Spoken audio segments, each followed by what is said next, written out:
سائنسدان ڈاکٹر عطا ہمارے ساتھ لائن پر موجود ہیں۔ ڈاکٹر صاحب بہت شکریہ آپ کے وقت کا۔ انتہائی افسوسناک خبر ہے، عبدالقدیر خان انتقال کر گئے ہیں اور ان کی خدمات جو ہیں وہ ہمیشہ یاد رکھی جائیں گی۔ کیا کہیں گے آپ ان کی خدمات پہ؟ جی بہت عظیم خدمات تھی پاکستان کے لیے اور اسلامی دنیا کے لیے، اور یہ بہت ہی افسوسناک خبر ہے کہ وہ ہمارے ساتھ نہیں ہیں اب۔ انہوں نے ایک ایسے موقع پر جبکہ پاکستان بڑی مشکلات میں پھنسا ہوا تھا تو وہ ان کی جو پوری ٹیم تھی، یہ پورا ٹیم ورک تھا جس میں بہت سے نیوکلیئر سائنٹسٹ شامل تھے، تو انہوں نے ایک بہت بڑا کارنامہ پوری دنیا جس کو مانتی ہے انجام دیا، اور اس کے نتیجے میں پاکستان جو ہے ہندوستان سے ٹکر لینے کے قابل ہوا، ورنہ اس سے پہلے تو آپ دیکھتے تھے کہ کیا صورتحال تھی۔ تو اور انہوں نے صرف ایٹمی بم کے علاوہ بھی بہت ساری ملک کے لیے سائنس کے لیے خدمات انجام دی۔ پاکستان اکیڈمی آف سائنس کے وہ پریزیڈنٹ رہے، اور وہ جو ہے انہوں نے بہت ساری لیبارٹریز ملک میں قائم کری، تو ایک بہت بڑی شخصیت تھے۔ انہوں نے جو ہیلو جی آواز آ رہی ہے آپ کی؟ جی انہوں نے ایک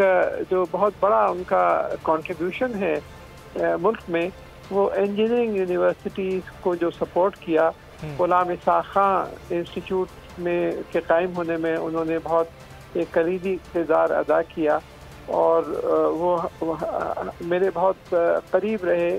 تھرو آؤٹ، کیونکہ وہ بھی صدر رہے پاکستان اکیڈمی آف سائنسز کے کئی دفعہ، میں بھی کئی دفعہ صدر ہوا پاکستان اکیڈمی آف سائنسز کا، اور بہت سارے پروگرامز میں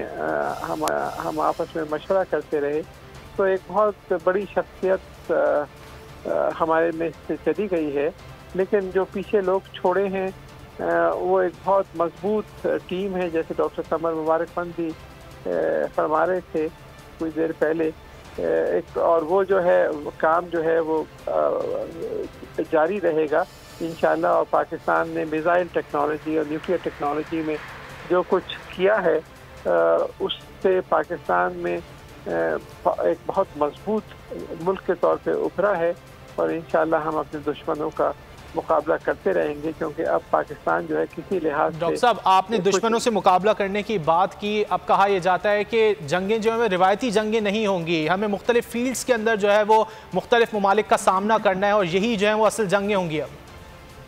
جی بالکل آپ نے صحیح فرمایا، کیونکہ آج جو ہے وہ ہمارا ملک جو ہے وہ علم پر مبنی معیشت کی طرف ہمیں جانا ہے، اور اس میں انجینئرنگ، ٹیکنالوجی اور دوسری فیلڈ کے اندر ہمیں آگے بڑھنا ہے، اور اسی وجہ سے جو اب نالج اکانومی ٹاسک فورس بنایا ہے پرائم منسٹر نے، اس میں کوئی 100 ارب روپے سے زیادہ کے پروجیکٹس جو ہے آج کل انویسٹ ہو رہی ہے، جس میں انجینئرنگ کو خاص طور پہ ترجیح دی گئی ہے۔ پاکستان کی پہلی غیر ملکی انجینئرنگ یونیورسٹی ہری پور ہزارہ میں قائم ہو گئی ہے، اور اس نے کام شروع کر دیا ہے۔ پاکستان آسٹرین یونیورسٹیز میں 8 غیر ملکی یونیورسٹیز قائم ہیں۔ تو آپ نے بالکل صحیح فرمایا کہ آج کی دنیا علم کی دنیا ہے، اور وہی ممالک آگے بڑھ رہے ہیں، اور یہی عبدالقدیر خان صاحب مرحوم ہمیشہ کہتے رہے کہ یہ جو ہے یہ ایک اسٹریٹجک ڈیسیجن ہے ملک کے لیے۔ اگر ملک کی ترقی اور بقا آپ چاہتے ہیں تو آپ کو تعلیم، سائنس اور ٹیکنالوجی اور جدت طرازی، انوویشن میں سب سے زیادہ زور دینا ہوگا۔ لیکن یہ ہماری بدقسمتی ہے کہ پچھلی حکومتوں نے وہ تعلیم پر زور نہیں دیا جو دینا چاہیے تھا، اور ہمیں اگر آگے بڑھنا ہے تو یہی راستہ اختیار کرنا ہوگا، تاکہ ایک نالج اکانومی، ایک علم پر مبنی معیشت ٹھیک ہے، تعلیم حاصل کرنی ہوگی، آگے بڑھنا ہوگا، مختلف جو شعبہ جات ہیں اس کے اندر جو ہے وہ آگے بڑھنے کی کوشش کرنی ہوگی۔ امیر، جیسا کہ ڈاکٹر عطا الرحمان صاحب کہہ رہے ہیں کہ اب جو ہے وہ ہمیں اپنی نالج بیس اکانومی جو ہے وہ اسے آگے بڑھانا ہوگا، اس حوالے سے اقدامات اٹھانے کی ضرورت ہوگی۔ کیا سمجھتے ہیں کہ کس سمت میں جو ہے وہ پاکستان اس وقت جا رہا ہے؟ دیکھیں اس حوالے سے تو پاکستان بہت پیچھے ہے، دنیا سے بہت پیچھے۔ اگر ہم اپنے پڑوسی ملک بھارت سے ہی سب موازنہ کر کے دیکھ لیں تو آپ بھارت کا جو انڈین انسٹیٹیوٹ آف ٹیکنالوجی ہے جو روکھڑی میں شاید ہے، جس میں ایک بڑی معروف فلم بھی جس ادارے میں بن چکی ہے 3D کے نام سے، یہ ہندوستان کی تقسیم سے پہلے کا ادارہ ہے، اور بالکل